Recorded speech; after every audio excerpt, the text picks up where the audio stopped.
Sartono masih di sini ya. Jadi sesi dokumentasi yang pertama, mungkin Mbak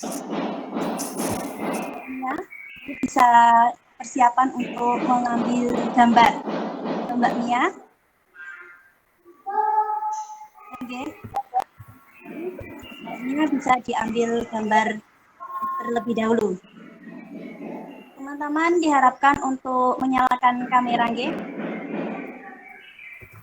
Alhamdulillah beberapa sudah ya menyalakan kamera.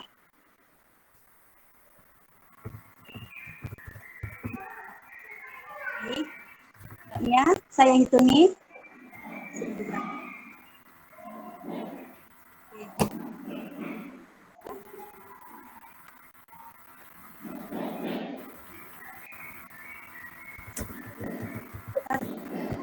Dua, tiga.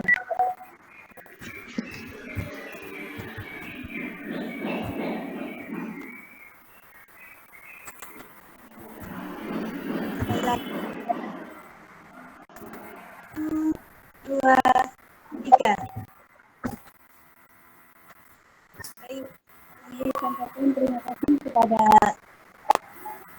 Bapak Muhammad Kamil pada pagi hari ini. Baik, acara selanjutnya yaitu acara inti talkshow interaktif fakta relawan COVID-19 di lapangan bersama narasumber hebat kita Kak Luki Febriana dan moderator terbaik kita Kak Firman Maulana Malik. Halo Kak Firman. Ya, halo. Alhamdulillah, bagaimana kabarnya Kak Firman? Ya. Oke, alhamdulillah baik. Mbak Roma sendiri gimana, Mbak? Alhamdulillah baik Kak Firman. Iya, oke. Sebelumnya mohon maaf ya, saya lagi pakai masker soalnya lagi setelah vaksinasi nih, masih di tempat vaksin, teman-teman. Ustaz. Ya, tidak apa-apa Kak Firman. Terima kasih banget. Baik, terima kasih kepada Kak Firman. Selanjutnya kepada Kak Firman dipersilahkan untuk mendampingi acara ini sampai akhir acara ini Kak Firman. Oke, terima kasih Mbak Roma Septriana nggih. Waduh, ini perdana ya Mbak ya. Kita kolaps MC dengan moderator nggih. Oke, di hari yang cerah ini, hari Sabtu tanggal 28 Agustus 2021 tepat pada pukul 10:26 waktu Indonesia Barat dalam acara talkshow interaktif cek fakta relawan COVID-19 di lapangan bareng saya Firman Maulana Malik selaku moderator kali ini. Langsung saja sudah hadir di tengah-tengah kita narasumber yang begitu luar biasa. Assalamualaikum warahmatullahi wabarakatuh, Mas Luki Febriansa. Waalaikumsalam warahmatullahi wabarakatuh. Oke, gimana nih kabarnya Mas? Alhamdulillah baik-baik saja. Alhamdulillah sehat. Mas Firman gimana kabarnya? Ya sehat. Ya alhamdulillah sehat semua. Emang di situasi pandemi COVID-19 ini kesehatan itu menjadi yang paling utama ya, Mas Luki. Oke, kita akan bahas tentang relawan COVID nih bareng Mas Luki. Tapi sebelum itu saya akan membacakan kurikulum vitae dari narasumber terlebih dahulu. Narasumber kita bernama Luki Febriansa. Beliau merupakan seseorang yang tertarik pada bidang bisnis dan juga kesehatan. Beliau lahir di Sidoarjo tanggal 20 Oktober 2000. Alamatnya di Jalan Sawung Galing 3 nomor 16 Jemundo Taman Sidoarjo. Kemudian Mas Luki juga pernah melakukan pendidikan formal, lulus 2006 di TK Muslimat 16 Jemundo, lulus tahun 2012 di MI Miftahul Huda Jemundo, lulus pada tahun 2015 di SMP Negeri 2 Taman Sidoarjo, tahun 2018 lulus SMA Wahid Hashim 2 Taman Sidoarjo, dan tahun 2018 hingga sekarang di Universitas Islam Negeri Sunan Ampel Surabaya pada program studi ekonomi syariah. Selain itu Mas Luki juga pernah berkecimpung di pendidikan non formal seperti di klub ruangan KSR PMI Kota Surabaya pada tahun 2020, di klub lapangan KSR PMI Kota Surabaya tahun 2020, Training of Facilitator KSR PMI Kota Surabaya pada tahun 2021. Pengalaman organisasi yang pertama menjadi anggota PMR Wira SMA WH2 Taman tahun 2016 hingga 2018. Selanjutnya divisi acara peresmian nabung saham modal sampah Asalam bersama Bursa Efek Indonesia pada tahun 2019 serta menjadi anggota Korps Sukarelawan Palang Merah Indonesia Kota Surabaya tahun 2020 hingga saat ini.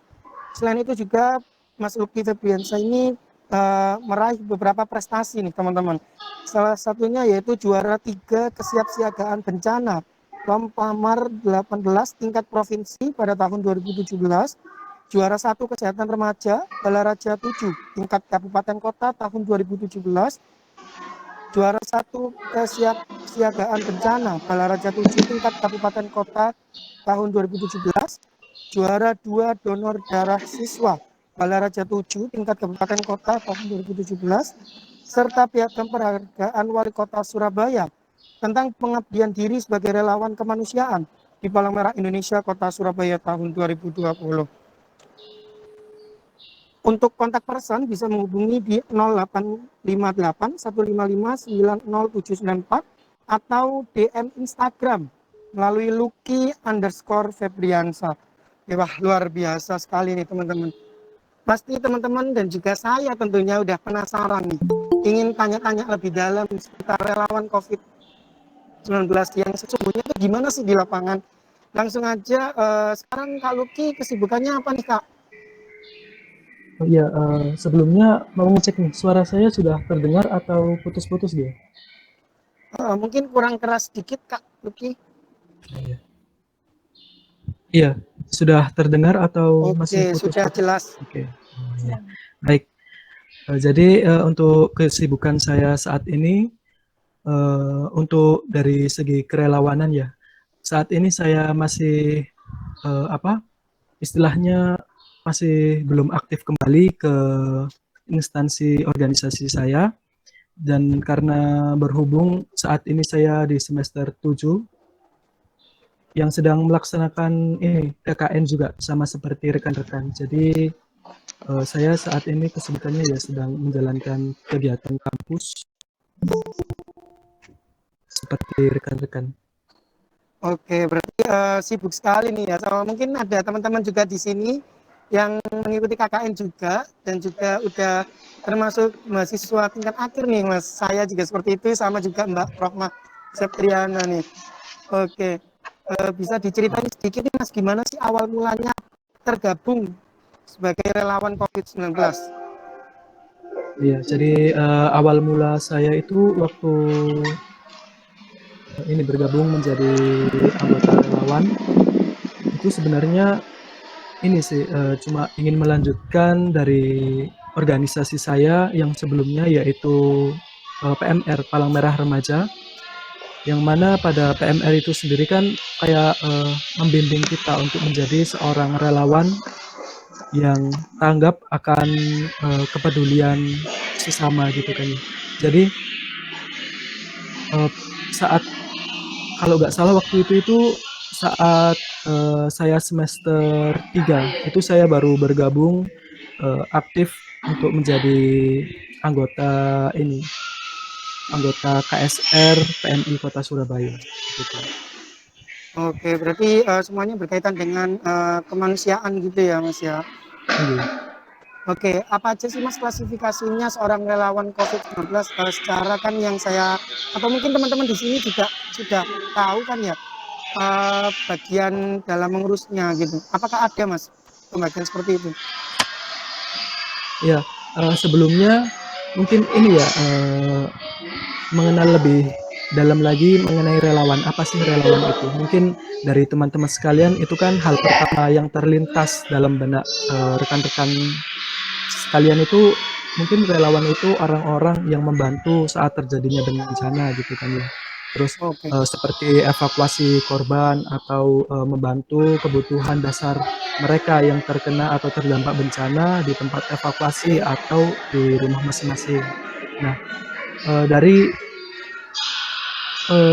relawan sendiri itu tidak hanya di bidang kebencanaan saja. Jadi kayak ada semacam volunteer atau eh, rekan-rekan yang ingin membantu atau menolong anak-anak jalanan seperti kayak mengajak menambah wawasan atau menambah ilmu dari anak-anak jalanan tersebut itu juga dikategorikan sebagai relawan atau volunteer itu tadi.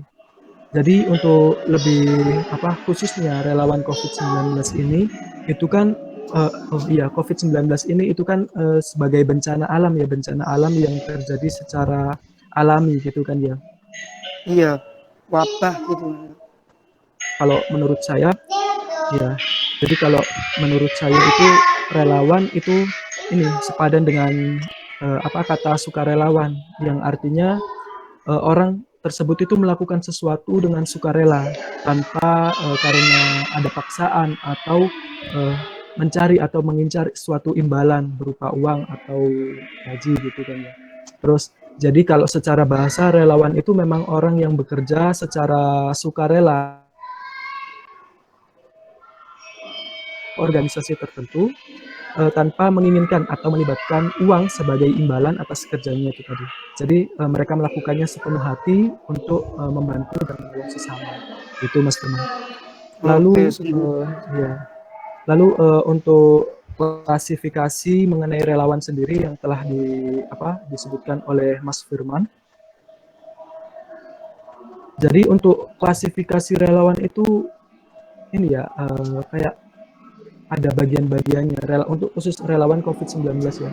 Jadi ada yang bagian di rumah sakit seperti dokter atau perawat gitu kan. Terus kemudian ada juga sebagai pemulasaran jenazah gitu. Terus kemudian ada juga yang sebagai bagian kayak vaksinator. Itu vaksinator bisa dilakukan oleh perawat-perawat yang ada di rumah sakit gitu. Jadi itu Mas Firman. Oke, berarti saya ini tadi vaksin itu ya dari perawat-perawat gitu ya Mas? Iya, karena begini, untuk klasifikasi relawan tersebut yang yang ada pada masa pandemi COVID-19 ini seperti relawan dokter atau perawat yang sebagai relawan ataupun relawan-relawan lain seperti pemulasara jenazah atau pembantu korban kecelakaan itu ada ininya semacam kualifikasi khususnya. Jadi misalnya untuk dokter nih, itu bukan sembarang orang yang bisa mendaftar sebagai relawan COVID-19 sebagai dokter. Jadi tidak, misalnya ada kayak contohnya misalnya ada anak SMA gitu kan ya, mau daftar sebagai sebagai relawan perawat di rumah sakit gitu. Itu tidak mungkin bisa karena pada kualifikasi khususnya itu seperti dokter itu ada kayak ini minimal S1 profesi kedokteran seperti itu. Terus kemudian sudah mengajukan atau permohonan STR. Terus kemudian memiliki sertifikat kayak semacam sertifikat kompetensi. Terus kemudian diutamakan sudah memiliki pelatihan khusus gitu kan. Terus kemudian kayak perawat sendiri yang telah melakukan vaksinasi kepada Mas Firman nih, itu juga sudah memiliki pendidikan nurse atau lulus sebagai nurse gitu kan ya, atau perawat. Terus kemudian juga telah memiliki permohonan atau pengajuan STR, terus juga memiliki sertifikat kompetensi di bidangnya, dan juga pastinya sudah memiliki pelatihan khusus gitu. Itu Mas Firman.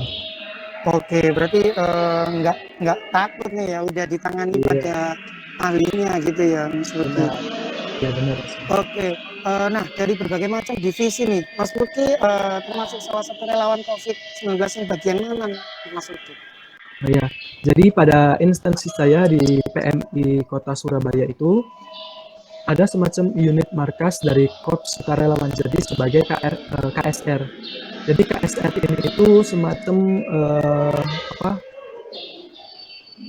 organisasi yang mana kerelawanannya itu untuk pengabdian diri kepada masyarakat berupa kayak membantu korban-korban kecelakaan, terus kemudian membantu dalam bidang kebencanaan, dan juga kayak ada semacam sebagai fasilitator, sebagai apa ya, semacam training bagi adik-adik SMP, SD, SMP dan juga SMA, yaitu di organisasi PMR itu tadi, begitu Kak. Jadi saya di sini sebagai sementara sebagai eh, relawan dalam bidang kebencanaan. Jadi untuk menolong korban-korban kecelakaan yang ada di kota Surabaya, begitu.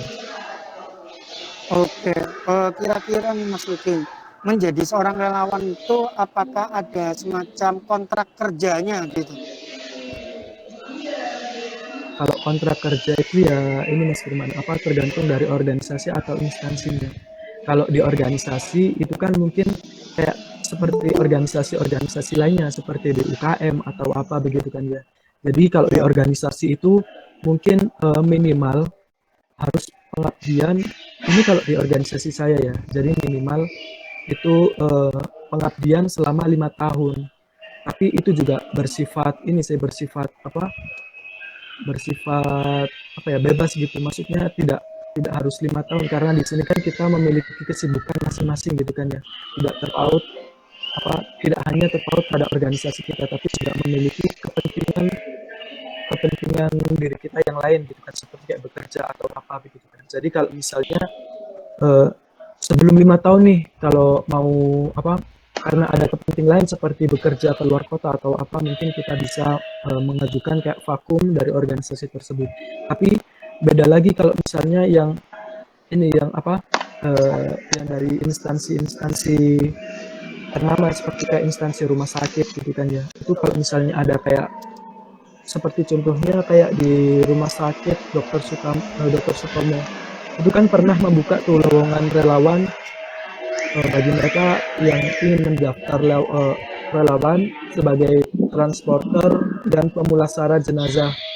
Nah, itu kan kayak dibutuhkan beberapa orang tuh. Nah, itu mereka mungkin kalau dari apa, keterikatan kerjanya mungkin sesuai dengan kontrak dengan rumah sakit tersebut. Jadi mungkin ya disesuaikan dengan kontrak yang ada gitu kan. Jadi tidak bisa semena-mena kalau misalnya ingin mengundurkan diri gitu.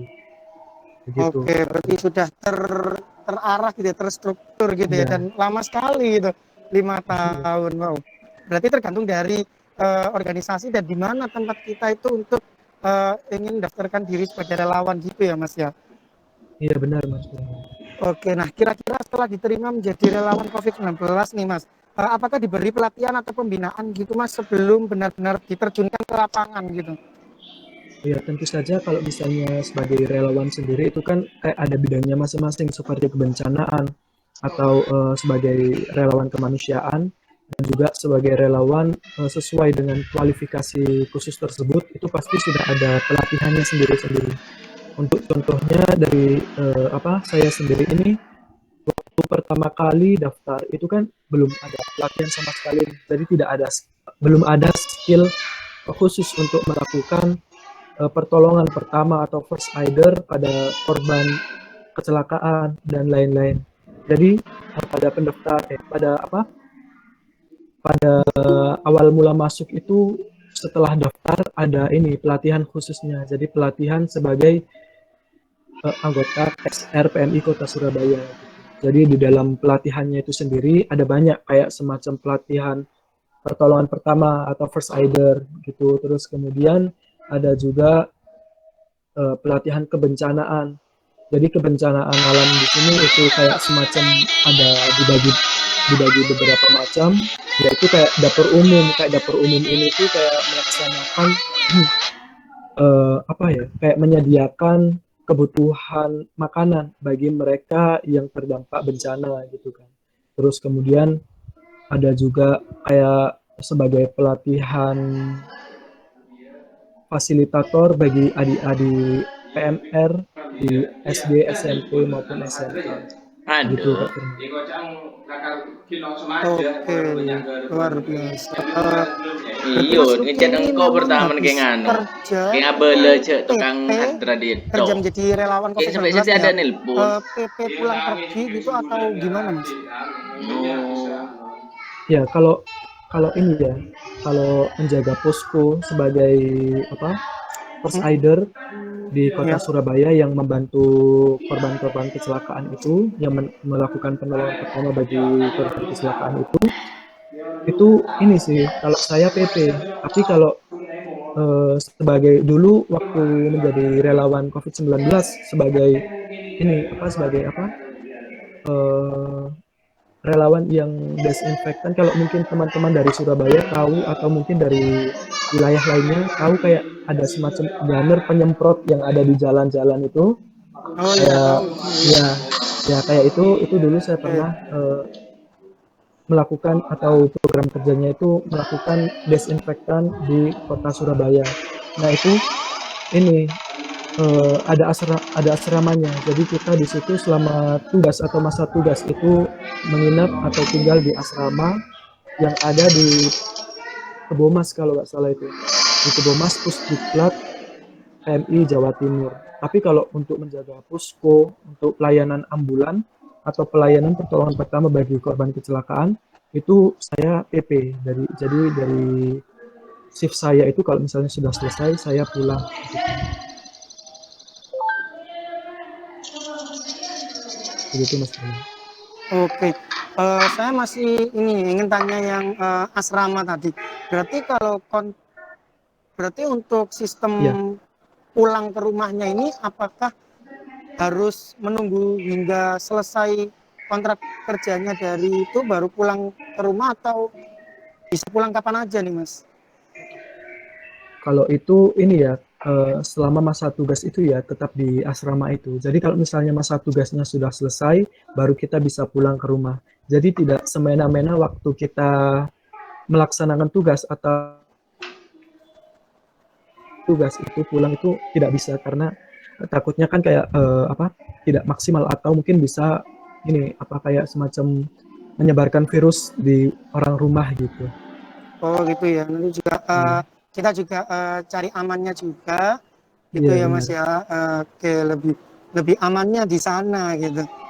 Iya. Oke, ada nggak sih Mas persyaratan untuk menjadi seorang relawan? Mungkin dari teman-teman di sini mau jadi relawan nih. Mungkin Mbak Roma senyum-senyum kayaknya mau jadi relawan. Gimana Mas? Persyaratannya apa aja nih?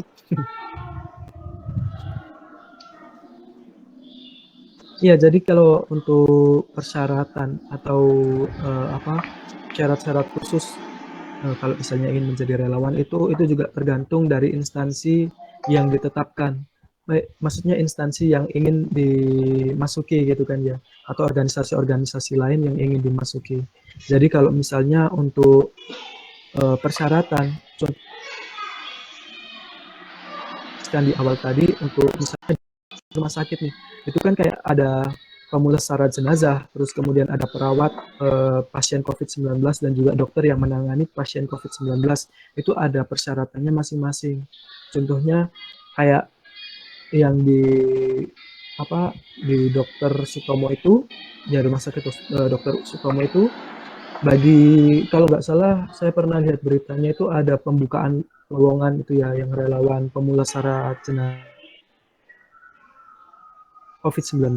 Itu syaratnya yang paling umumnya itu kayak semacam dia harus laki-laki dan sehat jasmani maupun rohani, karena kalau pemulasaran jenazah itu kan kayak angkat-angkat peti jenazah, terus kemudian kayak eh, apa mengurusi jenazah yang mungkin itu kayak angkat-angkat dibawa ke tempat pemakaman atau apapun itu, jadi kan Iya. memerlukan tenaga ekstra seperti kayak orang laki-laki gitu kan. Terus kemudian ada usia 5 tahun, terus kemudian untuk pendidikan itu masih bisa di apa ya masih bisa dimasuki oleh orang atau warga yang pendidikannya minimal SMA sederajat gitu.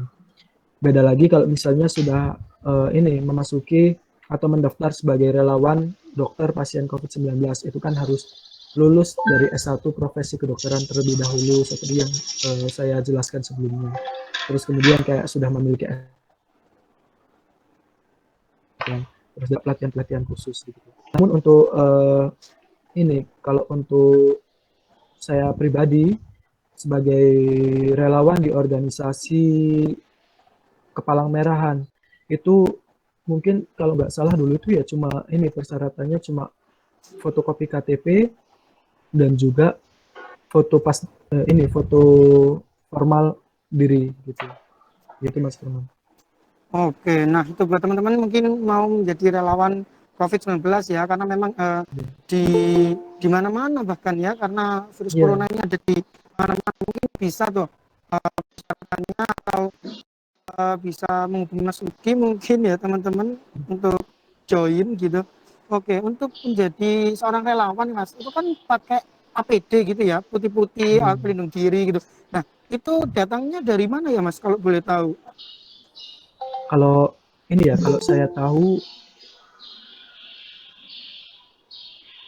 dari organisasi saya sendiri atau lembaga instansi saya itu macam-macam sih Mas. Ada yang kayak beli sendiri menggunakan anggaran dana dari pihak instansi, terus juga ada dari orang-orang yang dermawan untuk menyumbangkan sejumlah kayak semacam sejumlah dana atau donasi uang gitu kan untuk membeli APD, ataupun ada juga yang mendonasikan perlengkapan atau baju hazmat atau APD lainnya gitu. Jadi banyak macam-macamnya. Jadi ada yang menggunakan anggaran dana sendiri dan juga ada yang dari donasi orang-orang dermawan. Oke, wah, Masya Allah ya, itulah apa manusia ya, saling Iya. membantu dan saling tolong menolong ya. Makanya manusia itu sering disebut sebagai makhluk sosial gitu. Oke, Mas Luki, kita mungkin saya dan juga teman-teman di sini pengen tahu nih, suka dukanya menjadi relawan COVID-19 sesuai dengan pengalamannya Mas Luki sendiri itu apa aja Mas? Ya, jadi kalau suka dukanya itu ya banyak ya. Jadi untuk sukanya, dari sukanya Waduh, dulu Masnya ini ya. banyak banyak mananya nih, banyak dukanya atau banyak sukanya ini?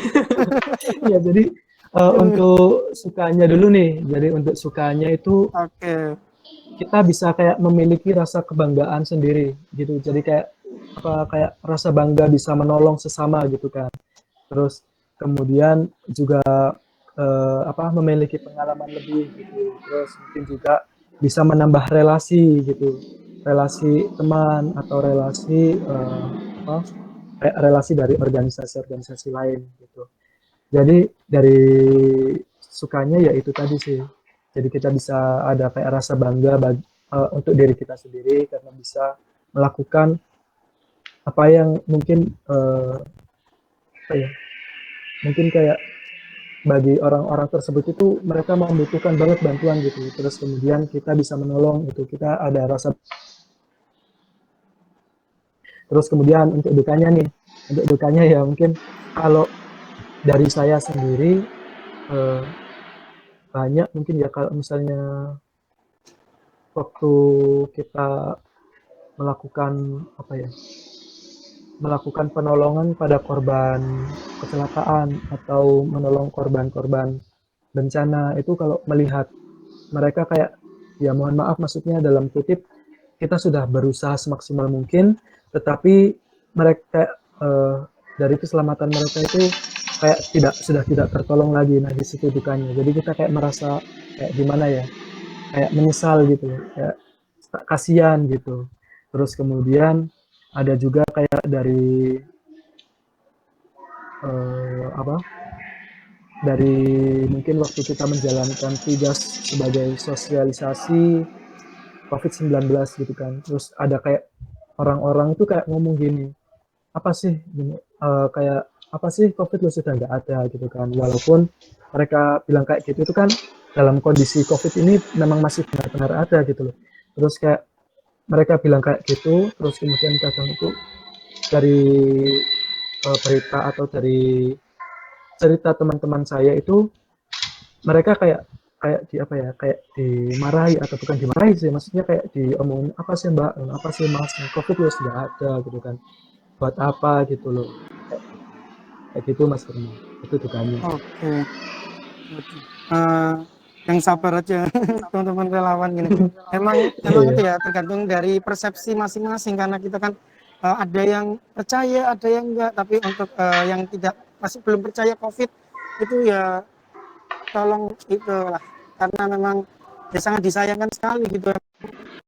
Di Indonesia bahkan di mana-mana gitu COVID ini masih ada dan tiap tahun itu kan ada variannya, ada yang ini ada semakin banyak gitu ya Mas Luki. iya benar.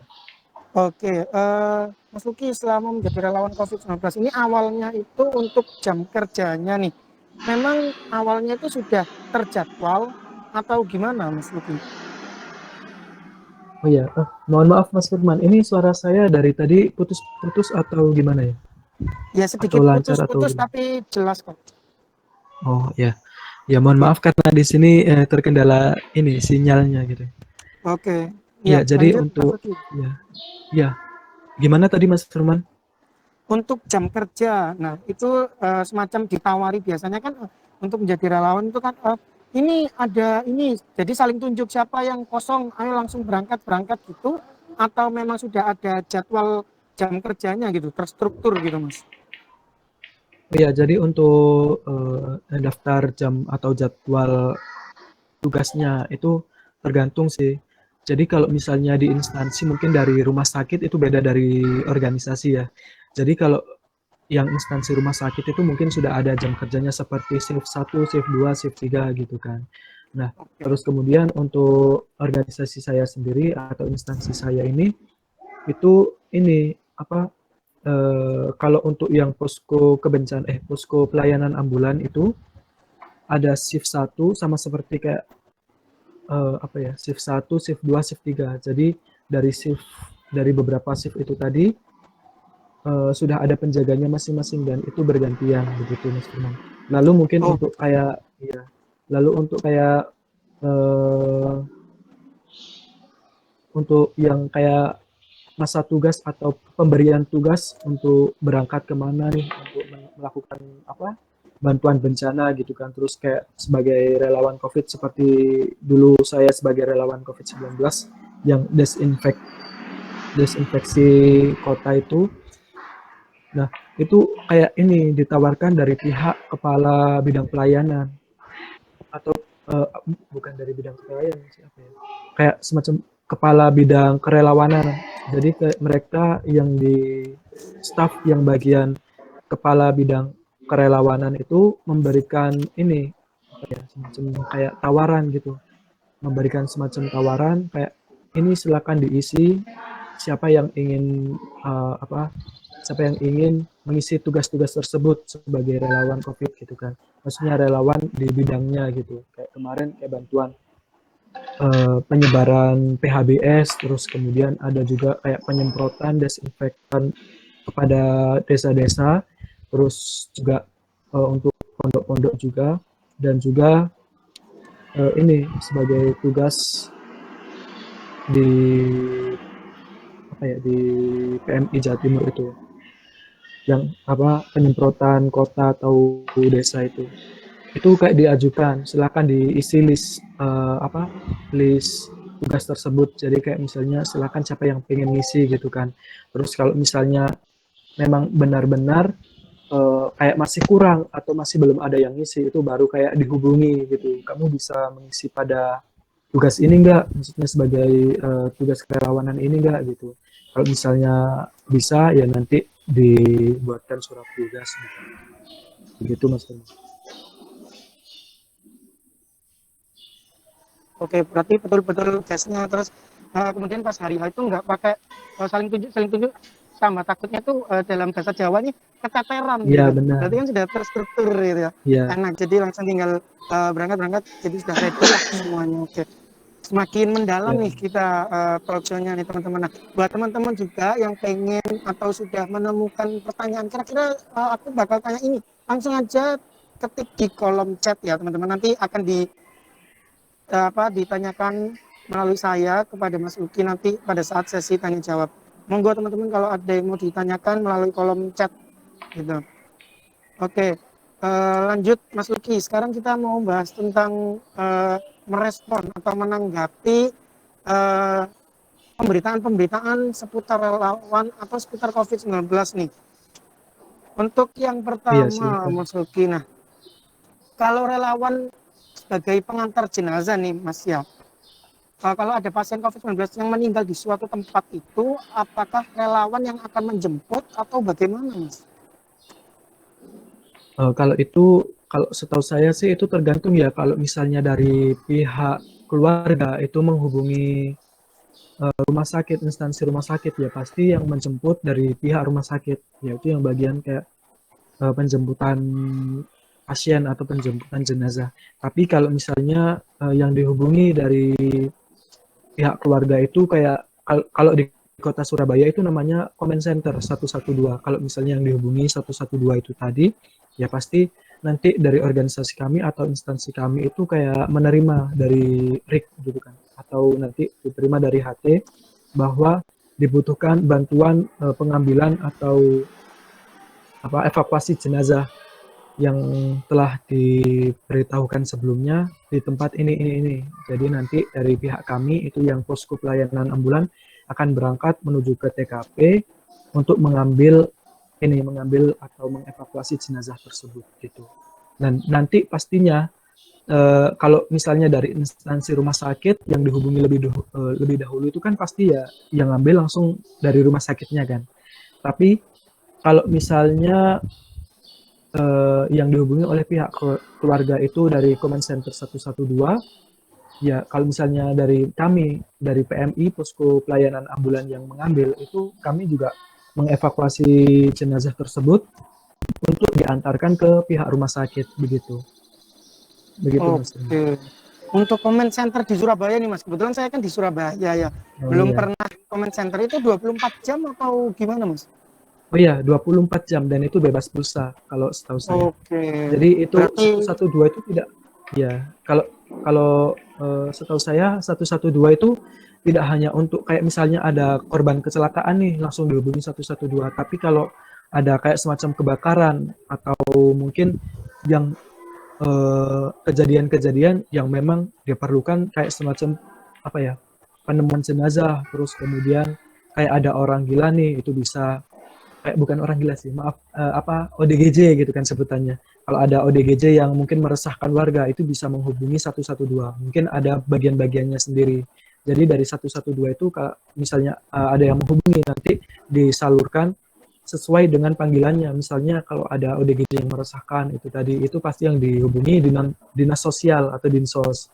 Terus kemudian kalau dari kejadian kecelakaan atau 33 itu nanti yang dihubungi ya kalau tidak TGC atau pusat yang bagian pertolongan pertama itu, kalau nggak gitu ya dari PMI gitu Mas Firman. Oke, berarti jaringan dari Comment Center ini luas ya, kita terjaga nih teman-teman sebagai warga, kalau ada apa-apa tinggal hubungi Comment Center gitu. Oke, untuk yang kedua nih Mas Luki, dulu sempat ada pemberitaan tentang ambulan nih. Jadi ambulan itu ceritanya mondar-mandir gitu dengan membunyikan sirene, tapi di dalamnya itu tidak ada yang darurat. Nah, itu gimana Mas Luki? Ini ya kayak ambulan kosong gitu ya. Iya, jadi kan orang tuh semacam panik, ini sebenarnya ada apa, gawat enggak? Tapi mungkin nggak tahu nih, ini kok bisa tahu gitu ambulannya kosong, itu diintip apa gimana? Secara kan ambulan dari luar nggak kelihatan ya, gitu kelihatan ya, ya, karena kacanya itu dari ini dilapisi sama stiker khusus itu. Oke, iya, gimana Mas Luki menanggapi seperti itu? Iya, kalau ini nggak tahu ya beritanya beneran atau hoax ya. Jadi kalau menurut saya itu kayak penggunaan lampu rotator yang kayak ada di mobil pemadam kebakaran itu, terus kemudian kayak strobo, terus kayak sirine pada kendaraan bermotor atau kendaraan ambulan gitu kan di jalan raya yang memang aturannya itu sudah ada gitu. Jadi kayak penggunaan lampu rotator, strobo, terus kemudian sirine itu ada ketentuannya sendiri. Jadi tidak boleh sembarangan menggunakan penggunaan hal-hal tersebut itu tadi. Jadi kalau nggak salah itu ya, bahkan penggunaan kayak lampu rotator, strobo, dan juga sirene itu sudah diatur di Undang-Undang nomor 22 tahun 2009 kalau nggak salah, yang mengatur tentang lalu lintas dan angkutan jalan, yang mana kalau nggak salah itu tepatnya di pasal 134 dan 135. Nah, kalau misalnya ada kayak penyalahgunaan hal tersebut, pastinya ini akan sama pihak-pihak kepolisian itu bisa ditindak secara tegas gitu. Kemudian untuk lampu-lampu rotator, terus kemudian strobo dan juga sirene itu juga ini sih apa kayak penggunaannya itu harus memperoleh hak pertama gitu ya.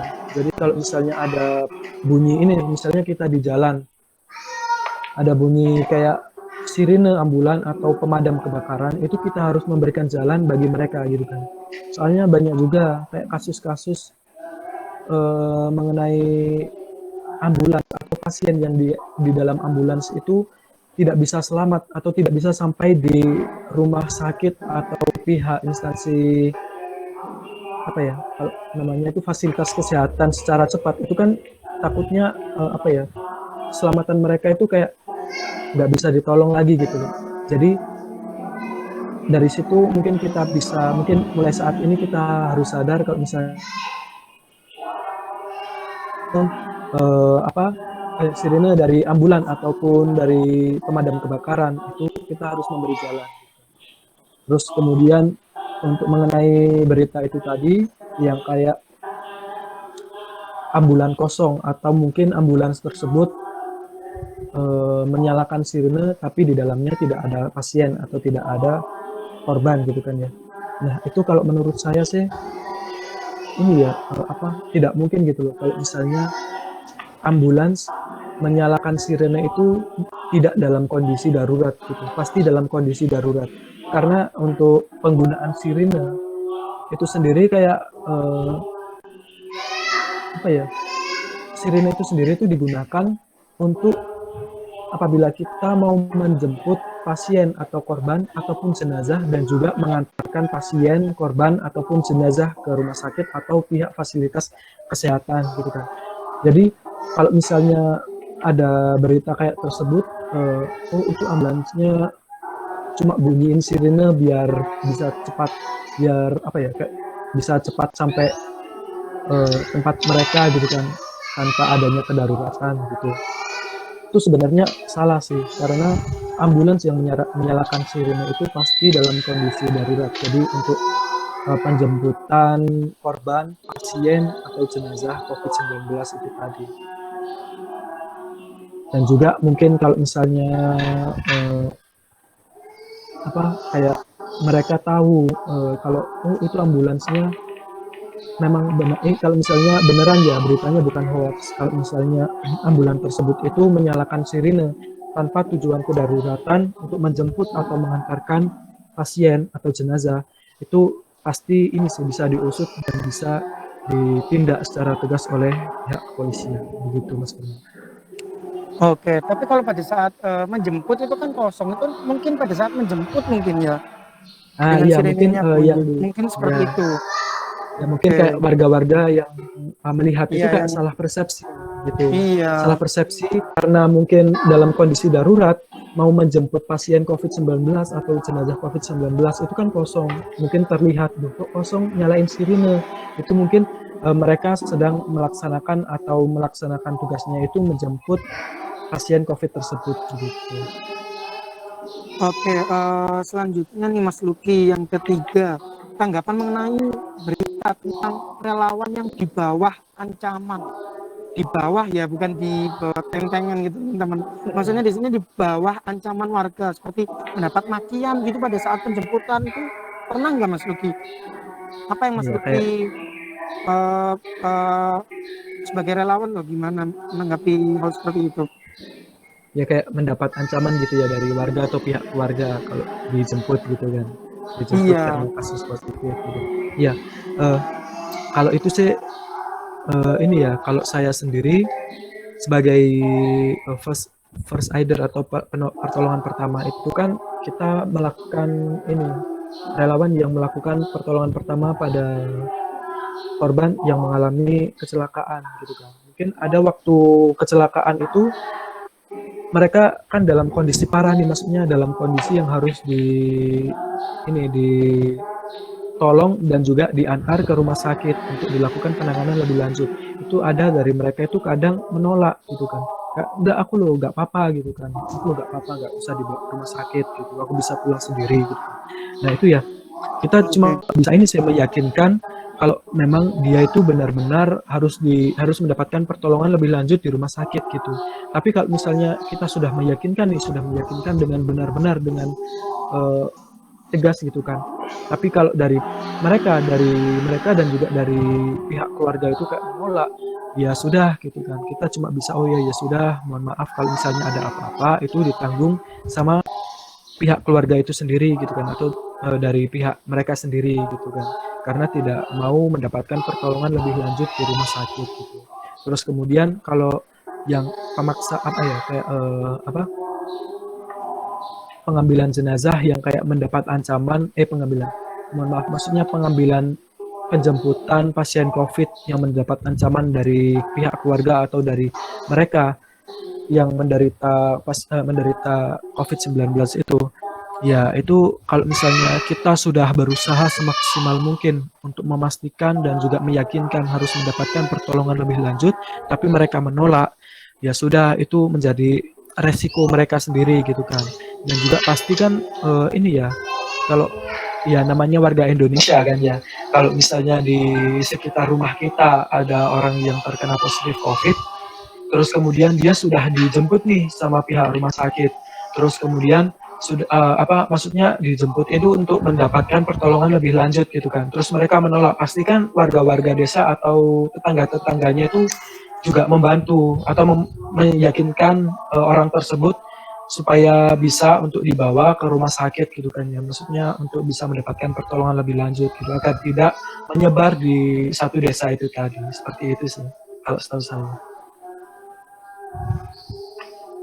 Oke, berarti memang sangat disayangkan sekali nih buat warga yang misalkan terpapar tapi tidak mau dijemput. Tapi kan untuk warganya juga kan juga ingin aman ya tentunya, ingin aman, sehingga langkah preventifnya ya dengan itu ikut membantu relawan untuk membujuk dari itu.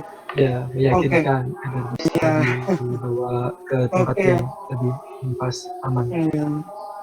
Iya, justru ini menjadi apa ya, menjadi tempat buat mereka untuk lebih aman gitu, lebih dirawat, dijaga sampai benar-benar sehat gitu keadaannya. Tapi kadang tergantung kembali ke persepsi orang-orang, kan berbeda-beda gitu ya Mas Luki ya. Iya. Oke, untuk pemberitaan yang terakhir nih Mas Luki, bagaimana tanggapan Mas Luki mengenai pemberitaan akan hal adanya fee atau tunjangan pada relawan, gitu Mas? Baik, ini langsung saya jawab aja Mas ya. Jadi kalau mengenai fee itu gimana ya? Dari penjelasan sebelumnya itu kan mengenai seorang relawan itu kan artinya seseorang tersebut itu disebut relawan itu jika telah menyediakan waktunya tanpa dibayar untuk melakukan sesuatu yang mungkin dapat berkontribusi positif bagi lingkungan gitu kan, orang lain atau mungkin suatu kelompok. Nah, dari hal tersebut itu kayak apa ya? Berarti kan hal yang mendorong kerja kerelawanannya itu bukanlah kedekatan batin dengan pihak penerima bantuannya saja, tetapi ada motivasi lain yang mendorong dan itu bukanlah uang gitu. Jadi bukan sama sekali bukan uang gitu. Terus memang sih benar ada kayak beberapa organisasi atau instansi yang memberikan sejumlah uang untuk para relawannya gitu kan. Tetapi biasanya untuk fee atau uang atau gaji tersebut itu sekedar untuk menutupi biaya akomodasi yang mungkin telah dikeluarkan sama relawan tersebut, atau berupa sistem apa ya namanya itu, sistem apa ya sebutannya, kayak reimbursement kalau nggak salah. Terus juga perlu diingat juga ada atau tidaknya ini uang atau gaji atau fee untuk aktivitas kerelawanannya itu tidak akan sama sekali mempengaruhi kerja dari relawan tersebut gitu. Jadi kalau dapat disimpulkan itu seorang relawan bisa disebut sebagai relawan itu jika melakukan sesuatu hal yang berbau kemanusiaan itu dengan sukarela gitu. Terus kemudian dengan melakukan secara sepenuh hati, mengorbankan waktu dan juga tenaga tentunya. Terus juga aktivitas tersebut itu pasti memberikan keuntungan positif bagi lingkungan dan juga organisasi yang dibantunya gitu. Terus tidak atas dasar motivasi atau mengharapkan imbalan uang gitu Mas Firman. Dan juga mungkin ya kalau setahu saya dari rumah sakit itu yang relawan-relawan yang ada di rumah sakit itu ya pasti mendapatkan gaji sesuai dengan kontrak yang ada di awal gitu. Jadi kalau dari instansi rumah sakit atau instansi-instansi yang memang itu notabene bukan organisasi gitu kan ya. Maksudnya bekerja sebagai relawan di rumah sakit atau di instansi gitu kan. Itu ya pasti mendapatkan kayak gaji gitu. Ya nggak tahu sih berapa, tapi pasti mendapatkan gaji gitu. Itu Mas Bro. Oke, aduh. Berarti beda-beda ya Mas Luki. Tapi ini buat teman-teman ya, sebelum kita melanjutkan talk show interaktif dengan Mas Luki, jangan lupa buat mengisi link absensi kehadiran yang setelah ini akan dikirim melalui kolom komentar ya. Karena setelah acara sesi tanya jawab, bakal ada semacam hadiah menarik nih, tapi tidak semuanya. Hanya sedikit, kira-kira sekitar 3 atau 4 orang terpilih yang akan mendapatkan hadiah menarik. Dan jangan lupa, jangan sampai ketinggalan untuk mengisi link absen kehadiran, karena kalau misalkan dari teman-teman yang hadir di sini nanti tidak mengisi link absensi kehadiran, nanti tidak bisa ikut semacam hadiah menarik dari kami gitu. Jangan lupa untuk mengisi link absensi ya teman-teman. Oke, lanjut Mas Luki. Untuk dunia relawan ini kan luas ya Mas ya. Kita tahu sendiri bahwa corona itu belum tahu nih kapan berakhirnya, atau memang dari pandemi itu berubah menjadi endemi dan kita harus terus patuh prokes. Nah, untuk langkah preventifnya nih, pencegahan penularan COVID yang baik dan benar, itu gimana Mas Luki? Ya, jadi untuk langkah preventifnya yaitu ya ini sih menaati kebijakan dari pemerintah itu tadi, yaitu dengan mematuhi protokol kesehatan atau yang kita sering dengar saat ini itu dulu kan 3M tuh, sekarang menjadi 5M. Iya kan Mas Firman ya? Ya betul, Ya, semakin banyak jadi nih yang harus kita patuhin.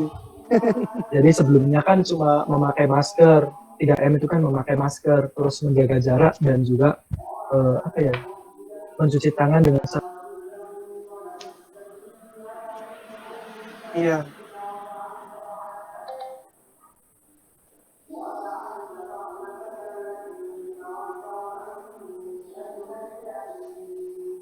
Oh, mungkin sinyalnya terputus nih, Mas Luki. Oke, sambil menunggu Mas Lukinya masuk, bisa buat teman-teman untuk juga link absensinya sebentar ya. Ntar kirim nih.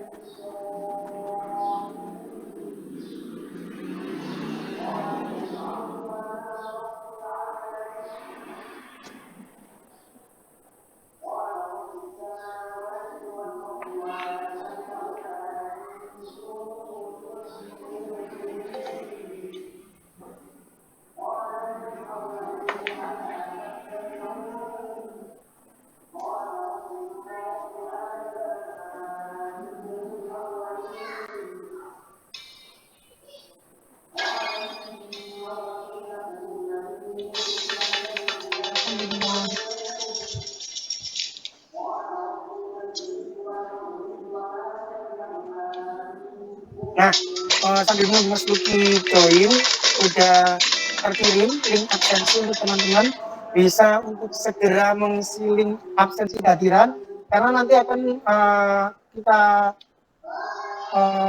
adakan semacam hadiah menarik gitu nih teman-teman, dan ini nanti untuk sertifikat yang akan muncul melalui email Mas.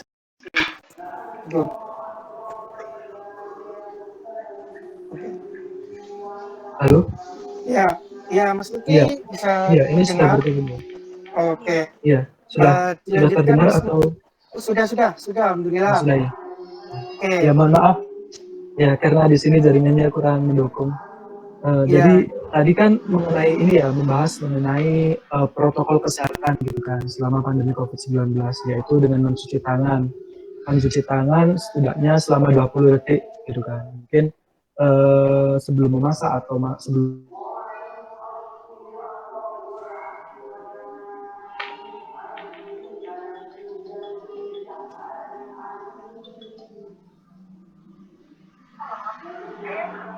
Halo, assalamualaikum. Waalaikumsalam. Nang parfum vanilla itu mas. Untuk Parfum. seperti hal-hal tersebut itu harus segera mencuci Beda. tangan, ada air mengalir ataupun sabun gitu kan, kita bisa apa ya. Iyot, iyot. Malam lihat minggu. Iyot. Ya oke. Ini pop rasa vanilla ada parfum. Iya, iya, iya, sedikit iya, iya, terputus-putus iya, ini Mas iya, Luki. iya, iya, iya. Mungkin sinyalnya ya teman-teman.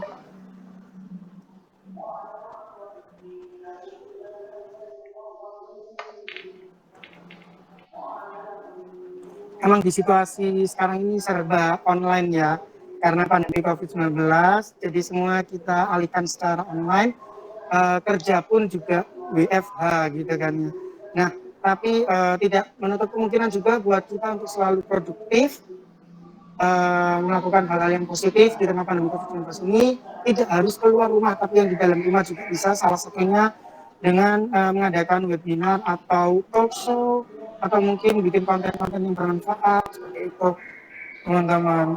Jadi memang sama seperti Mas Luki tadi, ada suka dukanya juga nih kalau online juga, seperti dukanya ya terkendala sinyal, kadang apa sama lah kita sama semua gitu.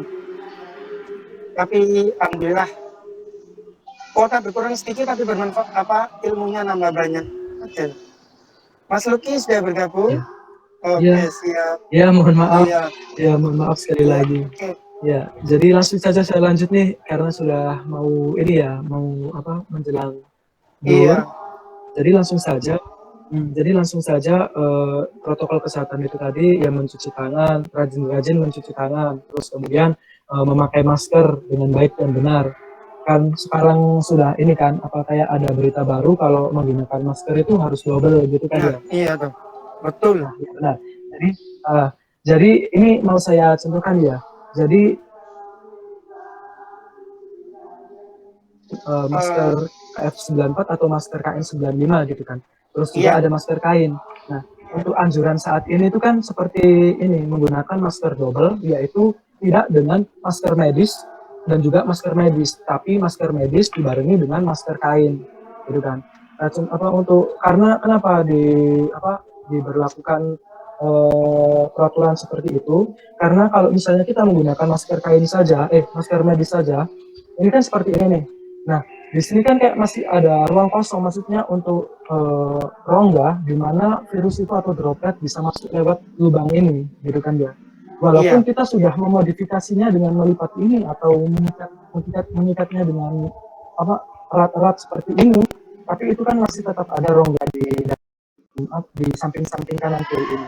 Jadi baiknya itu menggunakan masker medis seperti ini dan juga ditambah dengan masker kain.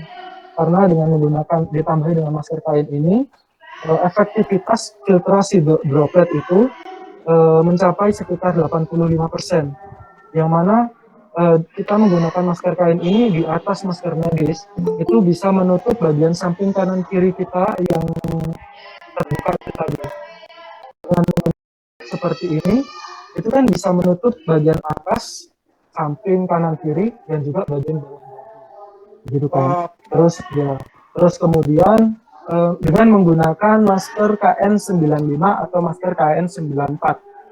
Kalau menurut literasi yang saya baca, itu menggunakan masker KN95 atau masker KN94 ini bisa menjaga efektivitas filtrasi droplet itu mencapai 95%, gitu.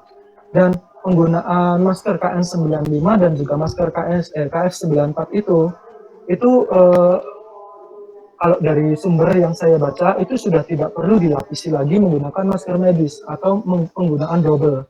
Karena efektivitas filtrasi droplet menggunakan masker KN95 dan juga masker KF94 itu sudah tinggi ya, sudah sekitar 95%. Karena penggunaan ini sendiri itu sudah menutup erat, menutup dengan sempurna bagian atas, bagian samping kanan kiri, dan juga bagian bawah. Seperti KN95 yang digunakan sama Mas Firman. Nah itu kan sudah, ya sudah ini, sudah menutup rapat bagian atas, bagian samping kanan kiri, dan juga bagian bawah gitu. Jadi itu tadi penggunaan masker double untuk efektivitas filtrasi droplet itu tadi. Maksudnya efektivitas filtrasi droplet yang terjadi mungkin saat kita di luar rumah atau saat berkegiatan itu tadi. Kemudian untuk 5M yang ketiga nih, yaitu menjaga jarak yang berjarak minimal 1 meter. Gitu kan. Terus kemudian 5M yang keempat yaitu menjauhi kerumunan. Terus 5M yang kelima, yang terakhir yaitu mengurangi mobilitas. Jadi mengurangi mobilitas ini dimaksudkan untuk ini apa ya, kayak tidak kayak berkurangnya atau agar kasus COVID-19 ini itu tidak semakin menyebar luas gitu kan. Karena virus penyebab corona ini atau COVID-19 ini itu bisa berada di mana aja gitu kan. Kita juga nggak tahu karena kita tidak bisa melihat secara kasat mata gitu kan virus tersebut gitu. Terus jadi semakin banyak kita menghabiskan waktu di luar rumah, itu pasti semakin tinggi pula bisa terpapar virus COVID-19 ini. Oleh karena itu, bila tidak ada atau memang benar-benar tidak ada keperluan yang mendesak, itu kita bisa tetap di rumah gitu, tetap berada di rumah. Oh ya, kita waktu kalau misalnya ingin berbelanja atau ingin makan, itu kan juga bisa melakukan secara online gitu kan ya. Jadi bisa dilakukan di rumah gitu. Terus juga dari selain dari menjaga protokol kesehatan dengan menerapkan 5M itu tadi, kita juga bisa melaksanakan desinfeksi mandiri di rumah dengan desinfektan yang dapat kita buat sendiri. Yaitu kalau saya selama ini itu menggunakan ini cairan desinfeksinya itu menggunakan Wipol. Ini pembersih lantai, gitu kan. Mungkin teman-teman juga sudah familiar dengan Wipol ini tadi. Jadi Wipol ini itu digunakan kalau misalnya takarannya itu kalau dari saya sendiri kadang menggunakan 1 liter air. 1 liter air itu tadi dicampur dengan 5-10 tutup botol Wipol. Jadi sampai pekat dan air tersebut itu kayak sudah terlihat kayak kalau misalnya Wipol kan dimasukkan di air kan airnya jadi putih tuh.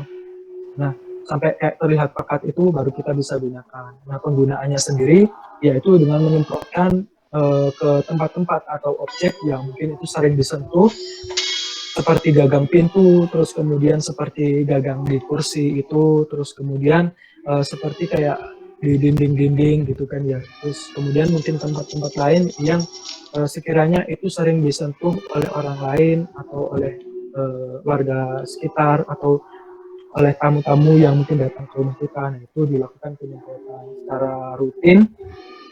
Kalau misalnya dari saya sendiri ini seminggu sekali gitu kan ya penyemprotannya. Tapi kalau misalnya memang benar-benar kayak malas gitu kan ya, kayak kayak capek gitu kan, itu bisa dilakukan dengan 2 minggu sekali gitu. Gitu sih. Begitu Mas Firman. Berarti benar-benar protek banget ya, dan patut prokes gitu. Berarti emang corona ini kan musuh kita gitu ya, kayak sudah musuh, COVID juga nggak kelihatan gitu. Kasat mata gitu ya. Tapi Mas Luki, untuk sekarang yang sering disentuh itu bukan gagang pintu, bukan apa, tapi handphone gitu sekarang. Nah benar, karena jadi handphone juga bisa dari rumah gitu, disinfeksi sendiri gitu. Disemprot. Kalau saya sih gini Mas, kadang itu untuk handphone handphone saya itu kalau misalnya sudah 1 minggu atau kadang ya kalau misalnya benar kotor itu saya desinfeksi menggunakan ini apa ya, hand sanitizer gitu ya. Itu nggak tahu sih maksudnya dengan penggunaan hand sanitizer itu bisa membunuh kuman-kuman yang ada di handphone atau tidak, tapi saya sering melakukan hal tersebut gitu. Oke, ya memang karena semuanya serba online ya, jadi handphone, laptop, Iya. kemudian itu selalu dibutuhkan gitu. Oke, kira-kira nih untuk sebelum masuk ke sesi tanya jawab, harapan dan himbauannya Mas Luki untuk teman-teman di sini mungkin tentang pandemi COVID-19 ini apa aja Mas kira-kira? Ya harapan saya sih ini ya apa ya, harapan saya untuk warga umum atau untuk teman-teman sekalian eh, tetap patuhi ini aja sih, maksudnya tetap patuhi protokol kesehatan dengan menerapkan 5M itu tadi, terus kemudian sering-sering kayak membersihkan tempat tinggal kita dan juga sering-sering melakukan desinfeksi kalau misalnya kita memang benar-benar ingin terjaga dari virus corona ini, dan juga sering-sering melakukan olahraga secara rutin, terus kemudian makan makanan yang bergizi gitu kan, dan juga sering minum air putih agar kekebalan imunitas tubuh kita itu tetap terjaga di masa pandemi COVID-19 ini.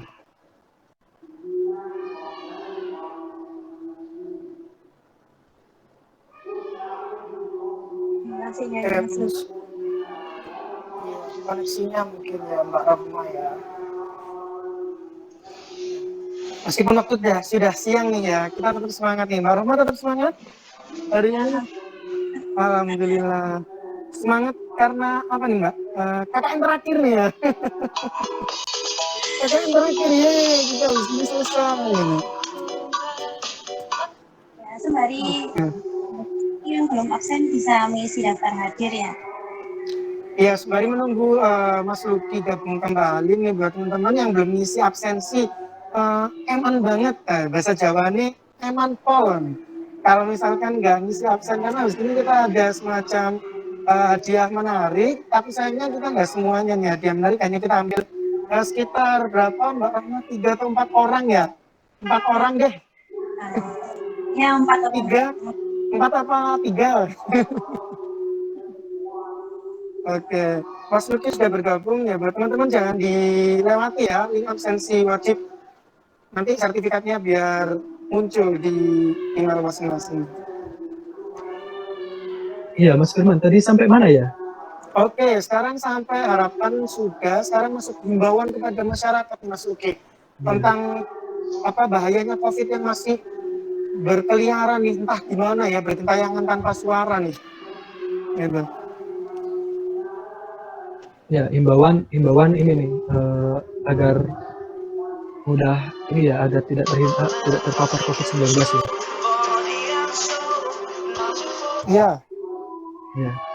Jadi himbauan saya itu ya itu tadi seperti harapan saya yang sebelumnya itu kayak kita selalu menerapkan protokol kesehatan, yaitu menerapkan 5M itu tadi secara benar, yang baik dan benar, dan juga tetap melakukan desinfeksi atau desinfektan mandiri di rumah kita atau di tempat kita di tempat kita berada gitu kan ya. Terus kemudian juga segera melakukan kayak vaksinasi yang seperti himbauan dari pemerintah. Jadi agar kekebalan virus atau kekebalan tubuh kita itu tetap terjaga akan virus COVID-19 ini. Begitu, Mas Firman. Oke. Intinya ayo patuhi prokes meskipun pandemi Ya, ini benar. tidak bisa hilang ya, masih mungkin jadi pandemi menjadi endemi ya, tapi insya Allah ya kita bisa melalui ini semua bersama-sama gitu. Oke, sekarang kita memasuki sesi tanya jawab nih Mas Luki, dan dari tadi sudah ada pertanyaan yang memanggil-manggil untuk kita diskusikan ini. Yang pertama dari Kak Izah Sofiana. Izin bertanya, bagaimana cara terbaik memberitahu teman yang masih tidak patuh terhadap protokol kesehatan tanpa terkesan menggurui nih Kak? Biasanya sok menggurui banget gitu ya Kak Iza. Ya, itu gimana Kak kita memberitahu? kalau misalnya ini ya, kalau untuk teman dekat gitu kan, mungkin kita bisa kayak mengajak guyonan gitu kan, maksudnya kayak apa ya, ditegur walaupun ditegurnya itu secara berlebihan pasti kan tidak merasa tersinggung. Tapi beda lagi kalau misalnya mungkin kita baru kenal nih sama teman tersebut gitu kan, terus kita mau ngasih apa ya, teguran gitu kan agar tetap mematuhi protokol kesehatan. Kalau misalnya kita salah omong itu kan kayak semacam menggurui gitu kan ya, jadi takutnya Iya. tersinggung gitu. Nah ya, jadi kalau menurut saya dan secara alami saya sendiri pernah mengalami itu. Oh pernah Mas Gini, Luki? kalau iya pernah. Jadi teman saya itu ya saya nggak begitu akrab sih sama dia. Jadi waktu dia tidak mematuhi protokol kesehatan, menggunakan masker dan juga hand sanitizer, dia cukup ditegur secara santun aja gitu. Kamu nggak ini Pak, kamu kok nggak pakai masker gitu, nggak takut kena COVID Pak atau gimana gitu kan. Tapi kalau misalnya anak tersebut ya kayak misalnya, oh iya Pak, pasti kalau misalnya kita saling, maksudnya kita baru kenal atau apa ya, tidak gitu kan, itu kan pasti mereka kayak suku terus pasti langsung memakai masker gitu atau apa gitu. Tapi kalau misalnya kita sudah akrab nih, kadang kan kayak malah dijadikan umpan balik gitu kan, kayak jadi bercandaan gitu kan. Misalnya saya sama teman saya ini sudah akrab gitu, terus saya bilang kamu kok nggak pakai masker sih gitu kan, terus itu jenis mereka tuh kayak ini, kayak apa sih, apa COVID terus nggak ada gitu kan, kita kayak dibuat bercanda kayak gitu. Tapi tetap kita harus tetap menegur mereka dengan cara ini, secara humble gitu kan, bukan secara menggurui gitu. Jadi kita harus benar-benar ngasih tahu mereka secara apa ya, secara humble, tidak secara menggurui itu tadi, agar mereka tidak tersinggung gitu. Oke. Gitu Mas. Berarti bisa atau juga dengan cara ini ya Mas Luki, apa kita kalau misalkan teman dekat kita kan dekat bisa itu ya teman-teman apa semacam kita kan sudah tahu untuk karakter dari teman kita itu gimana. Nah mungkin dengan kita mengetahui karakter dari teman-teman juga, maksud saya mengetahui karakter dari teman kakak atau teman kak itu tapi bisa, oh karakternya kayak gini, berarti kita lakukan dengan cara yang seperti ini. Tapi biasanya untuk mayoritas sih bisa ini sih apa, nggak mungkin lah untuk disampaikan dengan cara yang kasar, jadi kita tetap slow aja, bahasanya sekarang santuy gitu. Oke, semoga bisa diterima dengan jelas ya Kak Iza. Sebenarnya Mas Luki ini lagi, Mas Luki ya, nah udah. Nah, Mas Luki bisa dengar suara saya?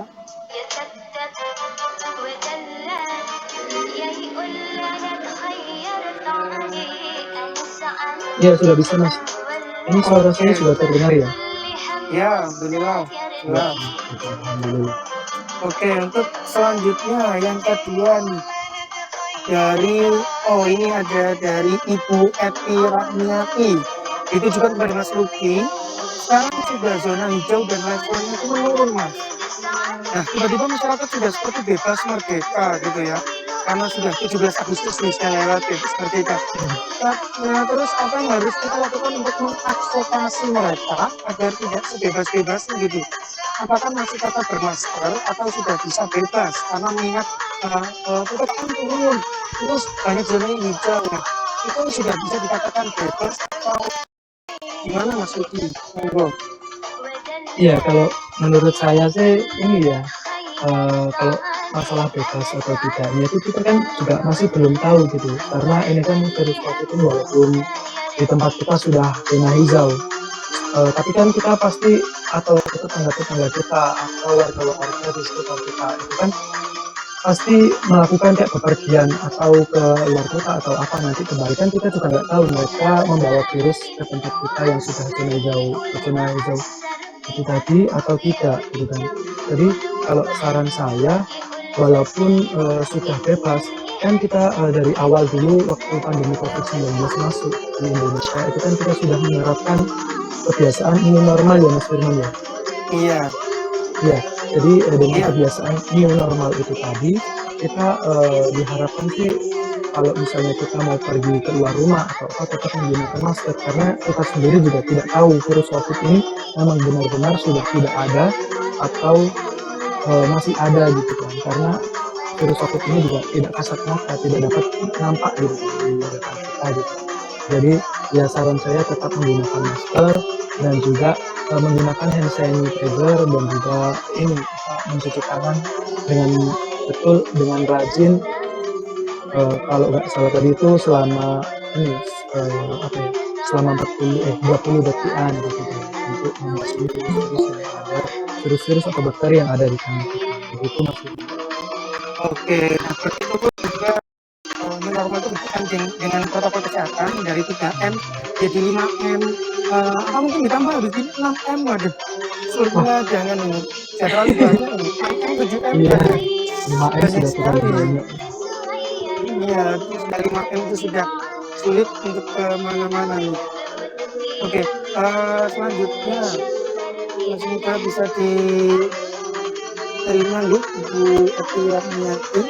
Selanjutnya nih teman-teman jangan lupa ya, Firman ingatkan sekali lagi buat mengisi link absensi. Nah untuk pengundian nih, nah ini udah ada catatannya, pengundian pemenang pulsa serta pembagian sertifikat.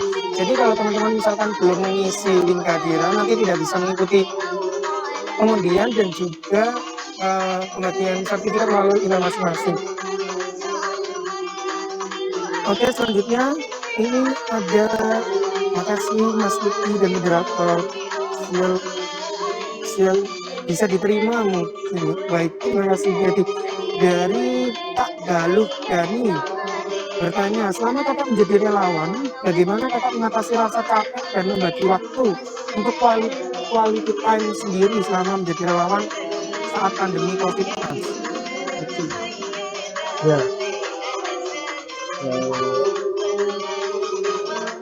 Ini suara saya terputus lagi atau sudah bisa didengar? Oh, alhamdulillah sudah jelas. Ya, ya jadi untuk dari saya sendiri untuk mengatur quality time saya dan juga apakah saya capek waktu melaksanakan tugas itu, kalau misalnya ini ya, kalau dari saya sendiri, kalau misalnya kita memang benar-benar sepenuh hati memiliki kayak ingin apa ya, bergabung atas dasar keinginan kita sendiri dan juga atas dasar hobi atau mungkin terketupnya hati kita untuk menolong orang-orang yang dalam kondisi terdampak bencana itu tadi, ya pasti tidak akan merasa capek gitu ya. Tapi walaupun setelah itu atau setelah kegiatan tersebut berlangsung pasti ada rasa capek sedikit atau apa, itu pasti bisa dinetralisirkan karena kita melakukan hal tersebut itu secara sepenuh hati gitu, tanpa adanya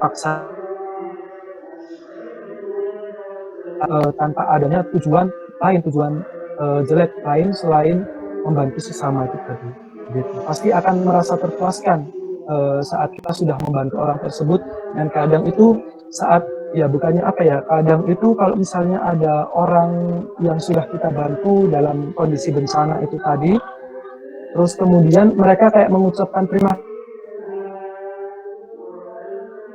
pun, itu sudah menjadi rasa bahagia kita gitu loh. Capek-capek itu sudah hilang karena ucapan dari orang tersebut gitu. Ucapan mungkin ada kayak ucapan terima kasih atau sudah terima kasih sudah menolong dan juga meringankan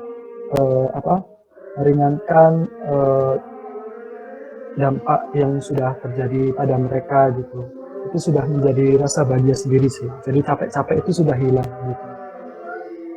Oke, Begitu, Kak. semuanya ada ininya ya, karena semua apapun, tidak hanya relawan, kuliah pun, terus kemudian sekolah, bekerja, semuanya capek.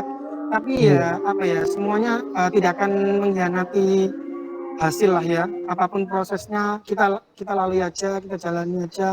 Insya Allah proses kita itu akan membuahkan hasil yang di luar dugaan nih, gitu. Oke, mungkin sudah, terima kasih Kak jawabannya.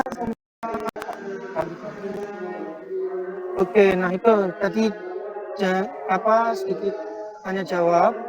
Gimana teman-teman, ada yang ingin ditanyakan lagi atau sudah cukup?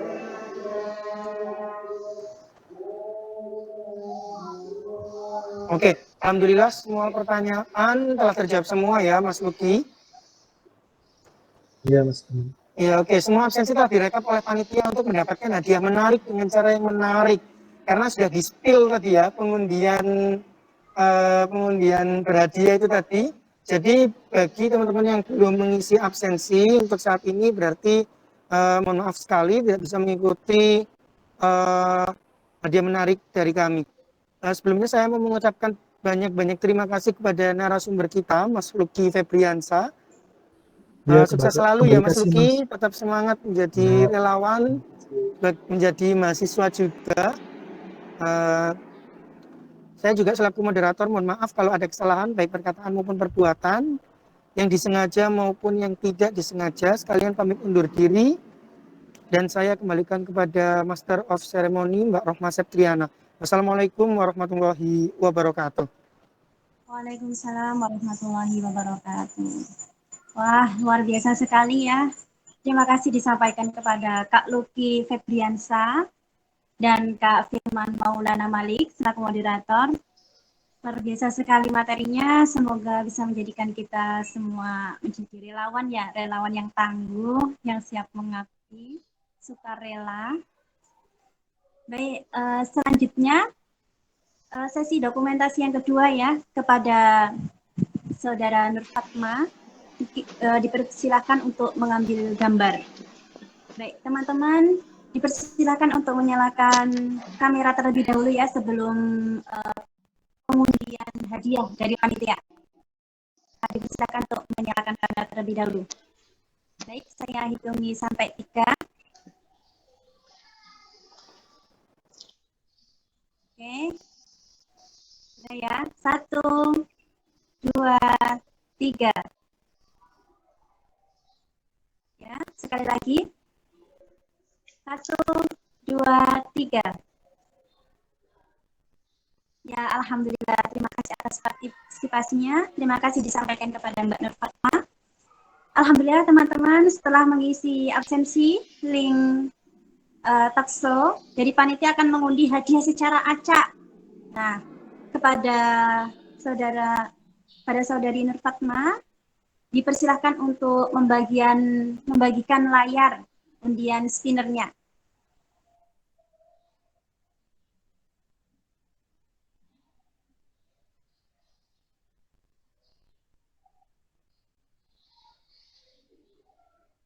Ya, alhamdulillah.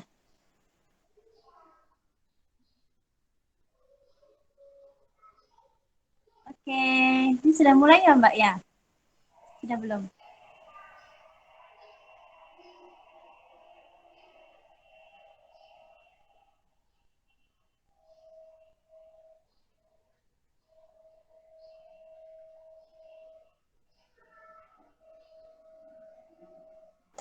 Deg-degan nih Mbak Rohma, siapa yang akan mendapatkan yang pertama nih kira-kira? Ini ya.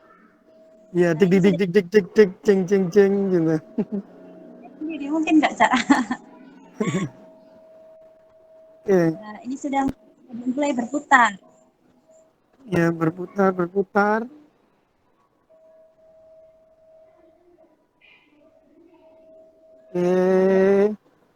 Berdoa banyak-banyak nih. Ya oke, selamat. Mbak siapa ini Mbak? Kak Nurlisya. Oke, catat Mbak Rohma, jangan sampai ketinggalan. Ini alhamdulillah sekali menjadi peserta yang mendapatkan hadiah pertama nih. Mbak Pertama. Nurlisya Adinda Febrianti. Ya, Lahirnya pasti bulan Barakallah. Februari nih. Febrianti. Ini Oke, sudah sudah. Ya, valid ya. ya teman-teman. Oke, sekarang yang kedua. Oke, Kak Nur Fatma. Siapa nih Mbak Roma? Ini ada siapa nih? Ayunda Nama kita Hijrah. muncul nggak? Nama kita muncul? Oh, enggak dong. Kita enggak ada. Sayang sekali. 500 Solihah siapa ya? Wah, Oh, Kak. Ulfi Hidayatul Husna. Jadi sepertinya perempuan semua nih. Ayo, harus gini yang cowok-cowok nih. Ya, langsung dicek ada nggak orangnya gitu, Kak. Kali nanti nggak ada. Oke, dicek ya. Namanya siapa tadi, Kak? Ya, sama Kak Lutfi Hidayat tuh ada. Nanti kalau nggak ada, ini ya Kak ya, diganti yang Siapa lain Kak ya. namanya? Siapa namanya? Kak Nurlisa tadi, Kak Nurlisa sama Kak Ulfi Hidayatul.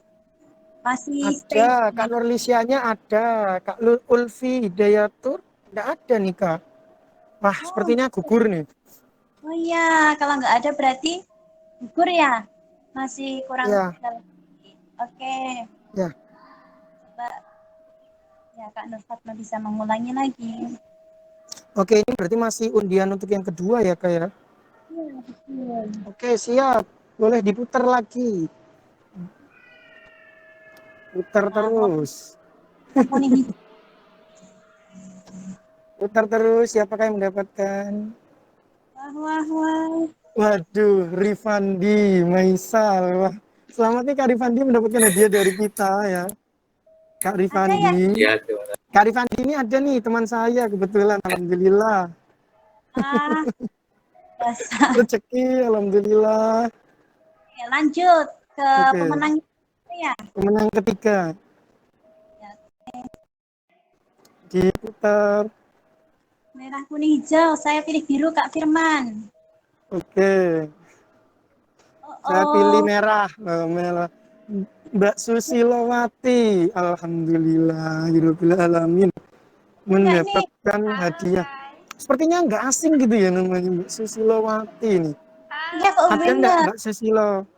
Ini Kak Mbak Susilo. Susi? Ada kah? Alhamdulillah ada. Alhamdulillah. Ya, Alhamdulillah sekali. masih Insya satu Allah. lagi. Kurang satu lagi nih teman-teman. Ayo siapa lagi nih? Puter Mbak Fatma, puter lagi. Oke, ini berdoa. Semoga saya, semoga saya. Itu, Cie, Iya. bagi-bagi itu siapa? Wah, kepada Mas Hafiz Arsyad Rizky. Wah, selamat buat Mas Hafiz. Mas Hafiznya ada enggak di sini? Arsyad. Adakah? Mas Hafiz tadi join. Sekarang enggak ada nih. Mas Hafiz. Sayang sekali. Enggak ada nih, Kak. Oh, udah, kita putar satu kali lagi berarti ya, Kak. Oke, ya ampun, sayang sekali Mas Hafiz. Ayo diputar lagi deh, Kak. Gitu. Ini ada kesempatan yang lainnya buat teman-teman. Diputar Ini satu kali lagi, one more.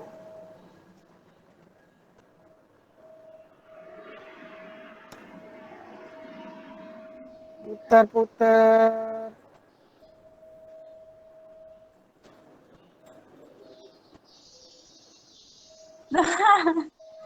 Bagi artis Solihah Fitriani. Waduh, Mbak Baki. Mbak Baki, alhamdulillahirrahmanirrahim. Mbak Baki. terima kasih. Terima kasih sama-sama Mbak Baki. Sudah ada nih 4 orang terpilih. Jadi untuk 4 orang terpilih ini akan mendapatkan hadiah dari kami melalui nomor telepon yang telah diberikan ya, melalui link absensi kehadiran. Oke, dan nggak usah khawatir karena seluruh peserta yang telah mengisi absensi nanti akan mendapatkan sertifikat ya Mbak Maya. Sertifikat bernama tentunya, Kak. Oh iya, Bergantung sertifikat mata, bernama takut dari tanpa KKN parau. DR174 nih buat kenang-kenangan gitu. Ya, sebelumnya terima kasih kepada Kak Nurfatma yang telah membagikan layarnya. Alhamdulillah. Selamat untuk 4 orang terpilih. Kak Nurlisha Aninda Febrianti, Kak Rifandi, siapa tadi? Maisal Raflan, Kak Susilowati, Halo. dan Kak Bagiatus Solihah. Halo. Ya, berhak mendapatkan hadiah ya dari Ini siapa panitia. ini WA Hadiah ini? akan diberikan panitia setelah acara selesai.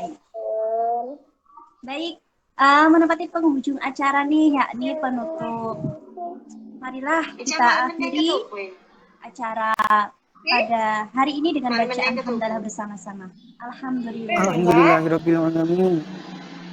Kami sampaikan terima kasih kepada Bapak Muhammad Thohir atas waktunya, Kak Luki Febriansa selaku narasumber, Kak Firman Maulana selaku moderator terbaik, serta teman-teman yang antusias dari awal sampai akhir dan antusias dalam mengikuti acara dari KKNDR 174 Peninsulan Atas Surabaya 2021. Baik, mohon maaf apabila terdapat tutur kata dan perilaku yang kurang berkenan.